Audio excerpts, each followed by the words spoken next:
نحمده ونستعينه ونستغفره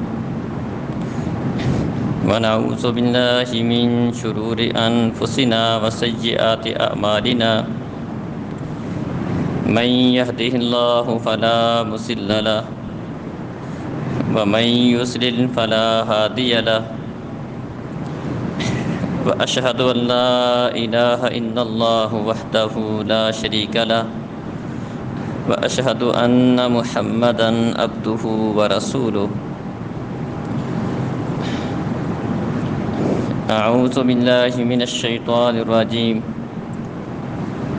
يا أيها الذين آمنوا اتقوا الله حق تقاته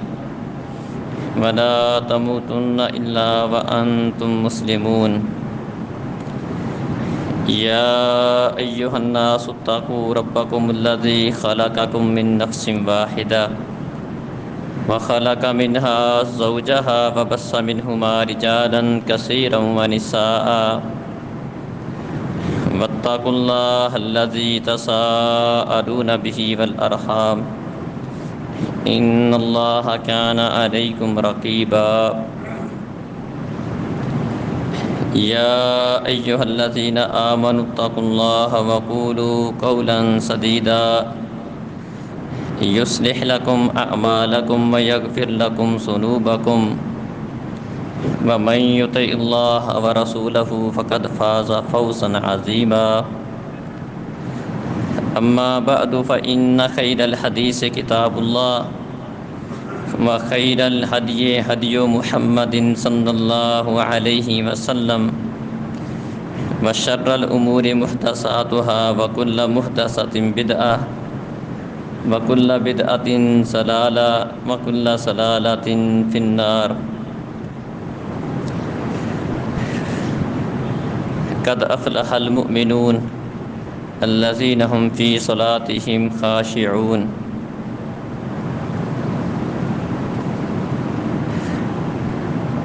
محترم عزیز بھائیوں اور بزرگوں، معزز ماؤں بہنوں، اپنے پچھلے جمعہ کے اندر میں نے آپ بھائیوں کے سامنے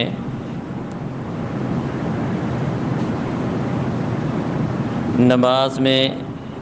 خشوع و خضوع کے حوالے سے چند ایک گزارشات رکھی تھیں۔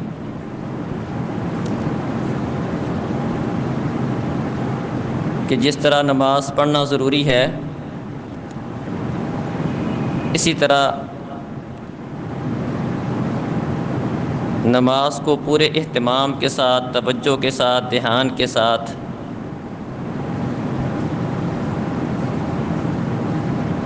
اپنے دل کو اللہ رب العزت کی طرف متوجہ رکھ کر پڑھنا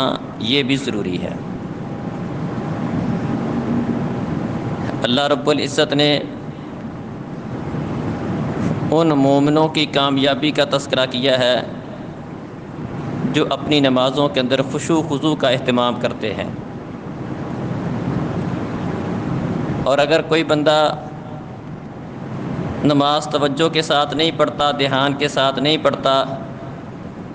خشوع و خضوع کا خیال نہیں رکھتا، رکوع سجود پورے نہیں کرتا، جلدی جلدی پڑھتا ہے، بے دھیانی میں پڑھتا ہے، ایسے بندے کو نماز کا چور قرار دیا گیا ہے۔ بلکہ چوروں میں سے سب سے بدترین چور اس نماز کے چور کو کہا گیا ہے، جو اپنی نماز کے اندر خشوع و خضوع کا، توجہ کا، پوری طرح دھیان کا اہتمام نہیں کرتا، اللہ کی بارگاہ میں کھڑا ہے، دل اس کا کسی اور طرف ہے، دھیان اس کا کسی اور طرف ہے، سوچوں میں کچھ اور ہے، اس کے کبھی ہاتھ ادھر اٹھتے ہیں، کبھی ادھر اٹھتے ہیں، آنکھیں کبھی اوپر ہوتی ہیں، نیچے ہوتی ہیں، ادھر ادھر جھانکتا ہے، ظاہری اور باطنی طور پر اس کا دھیان اور توجہ اللہ رب العزت کی طرف نہیں ہے، تو اس بندے کو نماز کا چور قرار دیا گیا ہے۔ پچھلے خطبہ جمعہ میں چند ایک چیزیں ان کا تذکرہ کیا تھا کہ خشوع خضوع پیدا کرنے کے لیے، اپنا دھیان نماز کی طرف رکھنے کے لیے چند ایک باتوں کا خیال رکھ لیا جائے تو ہماری نمازوں میں کافی حد تک خشوع خضوع آ سکتا ہے، ہماری نمازیں بہتر ہو سکتی ہیں۔ ان میں سے ایک چیز وہ ہے جس کا تعلق نماز سے پہلے کا ہے۔ آدمی جس کام کو کرنے جا رہا ہے اگر اس کی تیاری بھرپور کرتا ہے اتنا ہی وہ اس کام کو اچھے طریقے سے انجام دے پائے گا۔ جس کام کے لیے بندہ جلدی جلدی جاتا ہے، صحیح تیاری کر کے نہیں جاتا، بھاگم بھاگم لگی ہوئی ہے، تو اس کا نتیجہ یہ ہوتا ہے کہ اس کام کو بندہ اچھے طریقے سے انجام نہیں دے پاتا۔ جس کام کی پہلے فکر ہو، بر وقت اٹھتا ہے، تیاری کرتا ہے، کپڑے اچھے پہنتا ہے، خوشبو لگاتا ہے، آرام سکون سے جاتا ہے، اچھی طرح وضو کر کے جاتا ہے، راستے میں اٹکیلیاں نہیں کرتا جاتا، اللہ کا ذکر کر کے اپنے گھر سے نکلتا ہے نماز کی طرف، اللہ کی بارگاہ میں جاتے وقت آرام سکون سے جا کر اللہ کے گھر میں اپنی بندگی کا ثبوت دیتا ہے، فرض سے پہلے نوافل ادا کرتا ہے۔ یہ ساری وہ چیزیں ہیں جس کے ساتھ نماز میں خشوع خضوع بہتر ہوتا ہے۔ تو کچھ چیزوں کا تعلق نماز کے علاوہ کے ساتھ ہے۔ نماز میں خشوع خضوع پیدا کرنے کے لیے کچھ چیزوں کا تعلق ان کے ساتھ ہے جو نماز سے پہلے ہے۔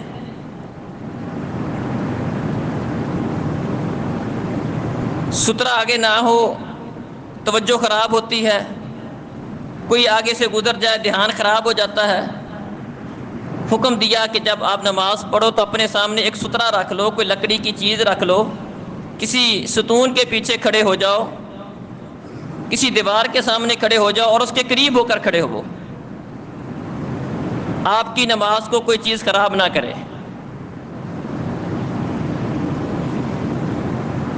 اسی طرح جس جگہ ہم نماز پڑھ رہے ہیں وہ جگہ اس طرح کی ہونی چاہیے کہ اس میں نماز کو خراب کرنے والی چیزیں نہ ہوں، بندے کا دھیان ادھر ادھر لے جانے والی چیزیں نہ ہوں۔ نبی کریم صلی اللہ علیہ وسلم نے ایک دفعہ ایک چادر کے اندر نماز پڑھی، اس کے اوپر نقش و نگار بنے ہوئے تھے۔ نماز سے فارغ ہوئے تو نبی کریم صلی اللہ علیہ وسلم نے وہ چادر آپ کو آپ کے ایک صحابی ابو جہم نے دی تھی۔ آپ نے وہ چادر اتاری اور فرمایا یہ چادر لے جاؤ، ابو جہم کو واپس کر دو۔ اگرچہ آپ تحفہ واپس نہیں کرتے تھے، تحفہ قبول کرتے تھے، لیکن فرمایا یہ چادر لے جاؤ، اس کے اوپر نقش و نگار بنے ہوئے ہیں، اس کو ابو جہم کے پاس واپس لے جاؤ، لیکن اس کی دل آزاری نہ ہو، اس سے کہنا کہ اپنی سادہ سیاہ رنگ کی سادہ چادر مجھے دے دو اور یہ چادر رکھ لو، کیونکہ ابھی میں نماز میں تھا اور میری توجہ اس چادر کے نقش و نگار پر پڑی تھی، تو مجھے اس بات کا خدشہ لاحق ہوا کہ یہ نقش و نگار میری توجہ خراب نہ کر دیں۔ اسی طرح ایک دفعہ نبی کریم صلی اللہ علیہ وسلم نے عائشہ رضی اللہ عنہ کے گھر میں نماز پڑھی۔ عائشہ رضی اللہ عنہ نے اپنے گھر کے ایک کونے میں ایک پردہ لگایا ہوا تھا جس کے اوپر کچھ نقش و نگار بنے ہوئے تھے۔ نماز سے فارغ ہوئے تو فرمایا امیتی انا کرامکی ھذا، اپنے ان پردوں کو میرے سامنے سے ہٹا دو۔ ان پردوں کی وجہ سے مجھے خدشہ لاحق ہوا، میری ایک نظر ان کے اوپر پڑ گئی تھی، مجھے خدشہ لاحق ہوا کہ میری توجہ خراب نہ ہو جائے، لہذا ان پردوں کو میرے سامنے سے ہٹا دو۔ اس سے یہ بات پتہ چلی کہ نماز جس جگہ بندہ پڑھ رہا ہے وہ جگہ اس طرح کی ہو کہ جہاں پر بندے کی نماز کی توجہ کو خراب کرنے والی چیزیں موجود نہ ہوں۔ جس مصلی کے اوپر، جس جائے نماز کے اوپر یا جس کمرے میں جس جگہ پر نماز پڑھ رہا ہے وہاں ان چیزوں کا خیال رکھا جائے کہ نمازی کی توجہ کو خراب کرنے والی چیزیں نہ ہوں، چاہے اس کا تعلق بندے کے لباس کے ساتھ ہو، وہاں کوئی لگے ہوئے پردوں کے ساتھ ہو، یا کسی بھی ایسی چیز کے ساتھ ہو جس سے اس کی توجہ خراب ہو سکتی ہے۔ اسی طرح ایک دفعہ نبی کریم صلی اللہ علیہ وسلم نے، رمضان کا مہینہ تھا، اعتکاف بیٹھے ہوئے تھے، صحابہ اکرام اپنی اپنی نماز پڑھ رہے تھے، تو دوران نماز چونکہ نفلی نماز کے اندر ہر بندہ، بلکہ اس کے لیے بہتر یہ ہے کہ قدرے اونچی آواز سے قرآن کی تلاوت کرے، کیونکہ اونچی آواز سے قرآن کی تلاوت کرنے سے بندے کی توجہ نماز کے اوپر صحیح رہتی ہے۔ نبی کریم صلی اللہ علیہ وسلم ایک دفعہ گزرے تھے، ابو بکر دھیمی آواز کے ساتھ رات کا قیام کر رہے تھے، بالکل آہستہ آواز کے ساتھ قرآن پڑھ رہے تھے۔ آگے گزرے تو عمر فاروق رضی اللہ عنہ اونچی آواز سے، زیادہ اونچی آواز سے قرآن کی تلاوت کر رہے تھے نماز کے اندر۔ صبح نبی کریم صلی اللہ علیہ وسلم نے دونوں سے اس کی وجہ پوچھی تو ابو بکر فرمانے لگے، اللہ کے رسول، جس کو میں سناتا ہوں وہ آہستہ بھی سنتا ہے، اللہ رب العزت آہستہ بندہ آواز میں پڑھے تب بھی اللہ سنتا ہے، اس لیے میں آہستہ پڑھتا تھا۔ عمر سے پوچھا، عمر آپ اتنی اونچی آواز سے کیوں پڑھ رہے تھے؟ عمر کہنے لگے، اللہ کے رسول، میرا اونچی آواز سے پڑھنے کا مقصد یہ تھا کہ جو سوئے ہوئے لوگ ہیں یا گھروں میں سوئی ہوئی عورتیں ہیں، یہ میری قرآن کی آواز سن کے یہ بھی اٹھ جائیں اور یہ بھی رات کا قیام کر لیں۔ دونوں کی نیت اپنی جگہ پر درست تھی۔ نبی کریم صلی اللہ علیہ وسلم نے کیا فرمایا؟ فرمایا، ابو بکر آپ تھوڑا سا اونچا کر لو، اور عمر آپ اپنی آواز کو ذرا دھیما کر لو، درمیانی آواز میں پڑھو۔ درمیانی آواز میں رات کا قیام کرتے وقت قرآن کی تلاوت درمیانی آواز میں کرو۔ تو درمیانی آواز میں قرآن کی تلاوت کرنے کا آپ نے ترغیب دی، اور اس کا فائدہ یہ ہوتا ہے کہ جب بندہ تھوڑا سا اونچا پڑھتا ہے تو اس کا دھیان قرآن کی تلاوت پہ رہتا ہے۔ نبی کریم صلی اللہ علیہ وسلم اعتکاف بیٹھے ہوئے تھے، آپ نے آوازیں سنی، لوگ نمازیں پڑھ رہے تھے مسجد کے اندر، اپنی اپنی تلاوت کر رہے تھے، لیکن ایک دوسرے کے ساتھ لوگوں کی تلاوت ٹکرا رہی تھی۔ ظاہری بات ہے، یہ بھی ادھر کھڑا نماز پڑھ رہا ہے، یہ بھی پڑھ رہا ہے، اونچی آواز سے پڑھے گا تو آپس میں ایک دوسرے کو تشویش ہوگی۔ تو نبی کریم صلی اللہ علیہ وسلم نے فرمایا، الا کلکم مناج ربہ فلا یؤذین احدکم احدا فلا یؤذین بعضکم بعضا۔ فرمایا، تم میں سے ہر بندہ اپنے رب سے سرگوشی کر رہا ہوتا ہے، نماز کے اندر بندہ اپنے رب سے باتیں کر رہا ہے، لیکن نماز اس طرح نہ پڑھو کہ تم میں سے کوئی ایک دوسرے کو تکلیف دے۔ اللہ اکبر۔ نماز میں قرآن کی تلاوت اس طرح نہ کرو کہ آپ کی تلاوت سے دوسرے بندے کے خشوع میں، خضوع میں، اس کی توجہ میں خلل واقع ہو، اس کو تکلیف ہو۔ اور اپنی آواز کو اونچا نہ کرو تاکہ تمہاری آوازیں آپس میں ٹکرائیں نہ۔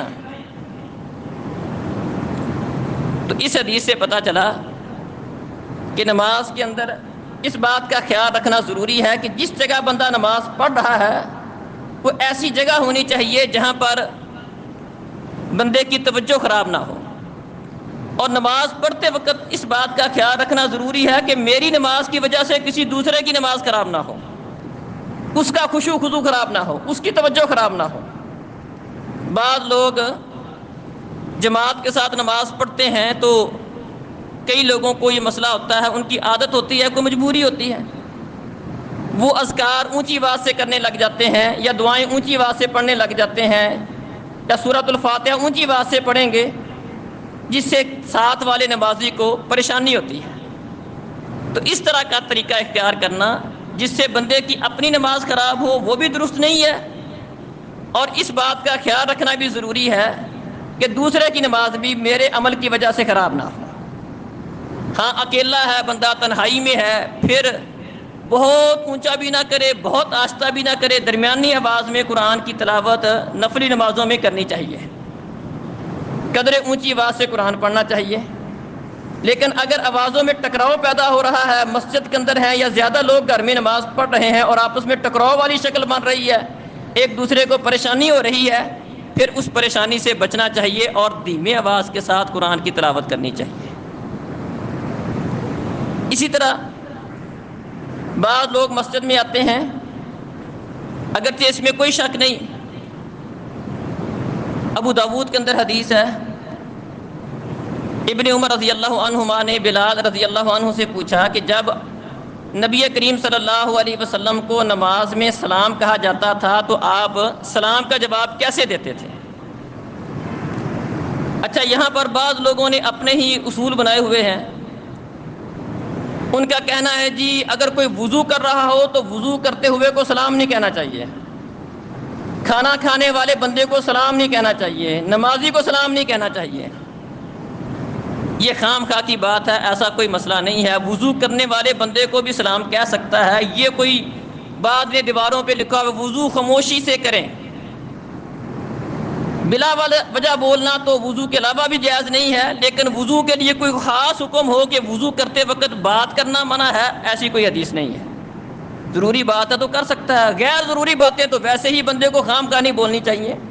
ایسے ہی خام خواہ نہیں بولتے چلے جانا چاہیے، اپنی زبان کی حفاظت کرنی چاہیے۔ لیکن وضو کے ساتھ اس بات کو خاص کر دینا کہ وضو خاموشی سے ہی کرنا چاہیے، وضو کرتے وقت بات نہیں کر سکتا، ایسی بات فضول بات ہے، ایسی کوئی حدیث کوئی ایسا حکم نہیں ہے۔ بعض لوگ کھانے کے ساتھ بھی اس طرح کی بات جوڑ دیتے ہیں، کھانا خاموشی سے کھانا چاہیے، ایسی بھی کوئی حدیث نہیں ہے۔ کھانا کھاتے وقت بول سکتا ہے، اب ضروری بات ہے، کوئی اچھی بات ہے، کر سکتا ہے۔ غیر ضروری باتیں اور فضول باتیں تو کسی موقع پر بھی نہیں کرنی چاہیے۔ نبی کریم صلی اللہ علیہ وسلم نے ایک بچہ آپ کے پاس بیٹھا تھا، اس کے کھانے میں کچھ خرابیاں تھیں، آپ نے اس کی تربیت کی، اس کا ہاتھ پکڑا، اس کو سمجھایا کہ جب کھانا کھاتے ہیں بسم اللہ پڑھ کے دائیں ہاتھ سے اپنے سامنے سے کھاتے ہیں۔ یہ دوران کھانا ہی آپ نے اس کی یہ تربیت کی تھی، تو کھانے کے دوران بات کر سکتا ہے۔ اسی طرح بعض لوگ یہ بات بیان کرتے ہیں کہ جو بندہ نماز پڑھ رہا ہو تو نماز کے دوران کسی کو سلام نہیں کہنا چاہیے، یہ بات بھی غلط ہے۔ ابو داود میں حدیث ہے، ابن عمر بلال رضی اللہ عنہ سے پوچھتے ہیں کہ جب اللہ کے رسول صلی اللہ علیہ وسلم کو نماز میں سلام کہا جاتا تھا تو آپ اس کا جواب کیسے دیتے تھے؟ تو بلال رضی اللہ عنہ نے ہاتھ کا اشارہ کر کے بتایا کہ ہاتھ آپ نے باندھے ہوئے ہیں، تو اشارہ کر کے انگلیوں کے ساتھ اپنے ہاتھ کے اشارے کے ساتھ آپ سلام کا جواب دیتے تھے۔ تو اس سے یہ بات پتہ چلی کہ دوران نماز سلام کہا بھی جا سکتا ہے اور اس کا جواب بھی دیا جائے گا، لیکن جواب دیتے وقت زبان کے ساتھ جواب نہیں دے گا، صرف ہاتھ کے اشارے کے ساتھ جواب دے گا۔ ہاں، نمازی کو اس بات کا، جو نمازی کو سلام کہہ رہا ہے اسے اس بات کا خیال رکھنا چاہیے، جس طرح کہ میں نے حدیث بیان کی، قرآن پڑھتے وقت بھی اس بات کا خیال رکھنا چاہیے کہ میرے قرآن سے دوسرے کو تکلیف نہ ہو۔ قربان جائیں، ہمارا دین کس قدر ہماری تربیت کرتا ہے، قرآن پڑھنا ہے، نماز پڑھنی ہے، کہ لیکن میری عبادت کے ساتھ دوسرے کو تکلیف ہو، اس طرح کی عبادت مقصود نہیں ہے۔ جا کے بندہ بلا وجہ دوسرے کو تنگ کرے، تکلیف کرے، ہمارا دین اس کی اجازت کیسے دے سکتا ہے؟ میرے قرآن پڑھنے کی وجہ سے اگر کسی دوسرے کو تکلیف ہوتی ہے، پیارے نبی منع کرتے ہیں فلا یؤذین بعضکم بعضا، اس انداز میں قرآن نہ پڑھو کہ تمہارے قرآن پڑھنے سے دوسرے بندے کو تکلیف ہو رہی ہے۔ قرآن پڑھنے میں بھی وہ والا انداز اختیار کرو کہ تمہارے قرآن سے دوسرے بندے کے قرآن کی تلاوت میں خلل واقع نہیں ہو رہا۔ نمازی کو سلام کہا جا سکتا ہے، منع کی کوئی دلیل نہیں ہے، پیارے نبی اس کا جواب بھی دیتے تھے۔ ہاں، سلام کہنے والے کو اس بات کا خیال رکھنا چاہیے کہ اس انداز کے ساتھ سلام نہ کرے کہ سب کی نماز کی توجہ خراب ہو جائے۔ بندہ مسجد میں آیا ہے اور اتنی اونچی آواز سے سلام کہے کہ سارے نمازیوں کی توجہ خراب ہو جائے، امام ہی بیچارہ بھول جائے، بعض اوقات ایسا بھی ہو جاتا ہے۔ آیا ہے آرام سکون سے، جہاں پر اس نے مسجد میں داخل ہوا ہے، جہاں پر اس نے کھڑے ہونا ہے، آرام سے سلام کہہ دے۔ عام روٹین میں بھی حکم یہ ہے کہ اگر کوئی بندہ زیادہ لوگوں کے پاس جاتا ہے، سلام کہتا ہے، ایک آدھا بندہ بھی سلام کا جواب دے دیتا ہے، سب کی طرف سے کفایت کر جائے گا۔ لہذا ضروری نہیں ہے کہ آپ نمازیوں کو سلام کہیں اور آپ کو سارے نمازی ہاتھ کے اشارے کے ساتھ جواب دیں تب بھی بات بنے گی، ایسا نہیں ہے۔ ایک آدھا بندہ، ایک دو بندوں نے بھی آپ کا سلام کا جواب دے دیا، سلام کا جواب ہو جائے گا۔ لہٰذا نمازیوں کا سلام کہتے وقت اس بات کا خیال رکھنا چاہیے کہ نمازیوں کی توجہ خراب نہ ہو، جس طرح کہ نماز کے اندر قرآن پڑھتے وقت اس بات کا خیال رکھنا ضروری ہے کہ نمازیوں کی توجہ خراب نہ ہو، دوسرے نمازیوں کی نماز خراب نہ ہو۔ اسی طرح خشوع و خضوع پیدا کرنے کے لیے نماز کی توجہ اس کو خراب ہونے سے بچانے کے لیے نماز سے پہلے جن چیزوں کا اہتمام کرنا ضروری ہے ان میں سے ایک چیز یہ بھی ہے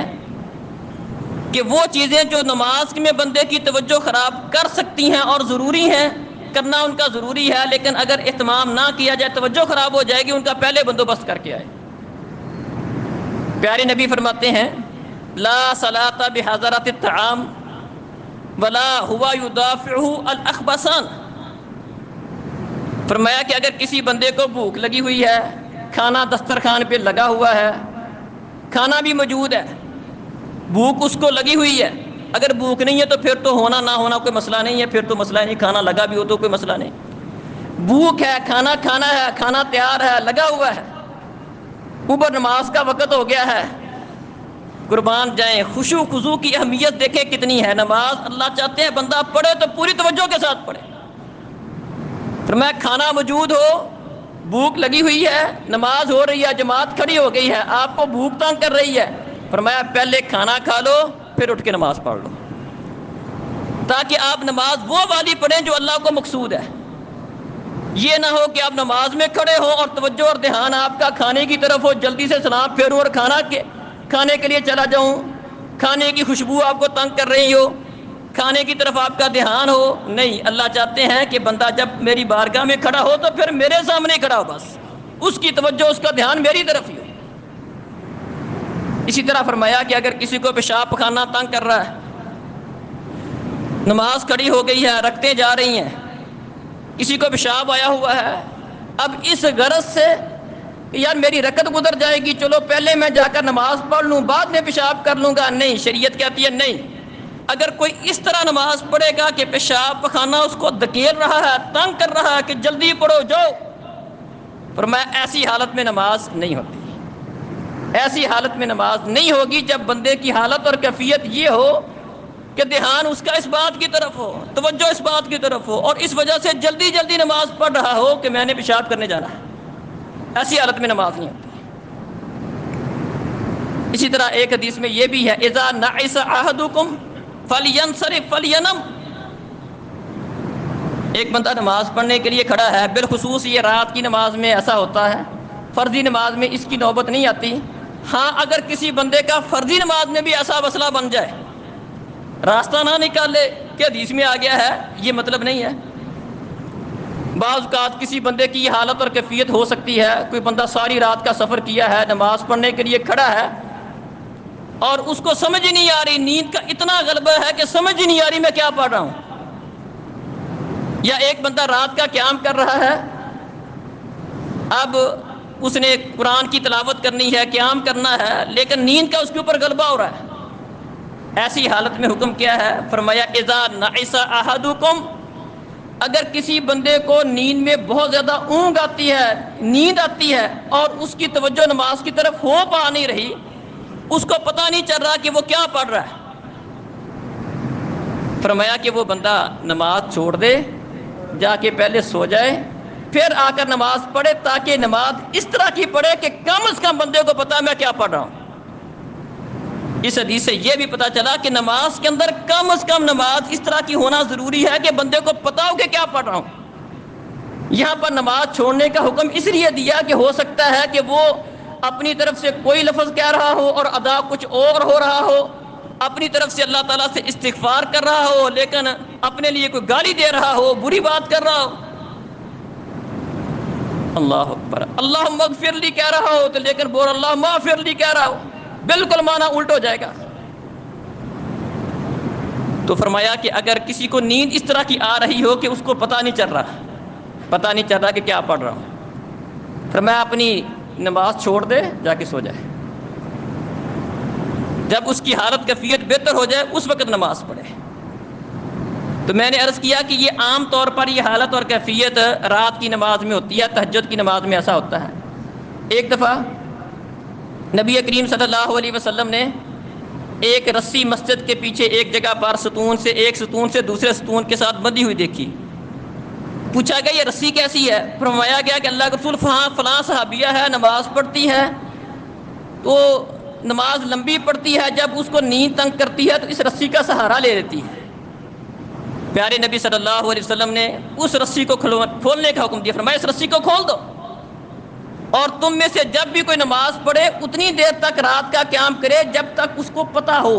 تازگی ہو، پتہ ہو کہ میں اللہ سے کیا مانگ رہا ہوں، اللہ سے کیا کہہ رہا ہوں۔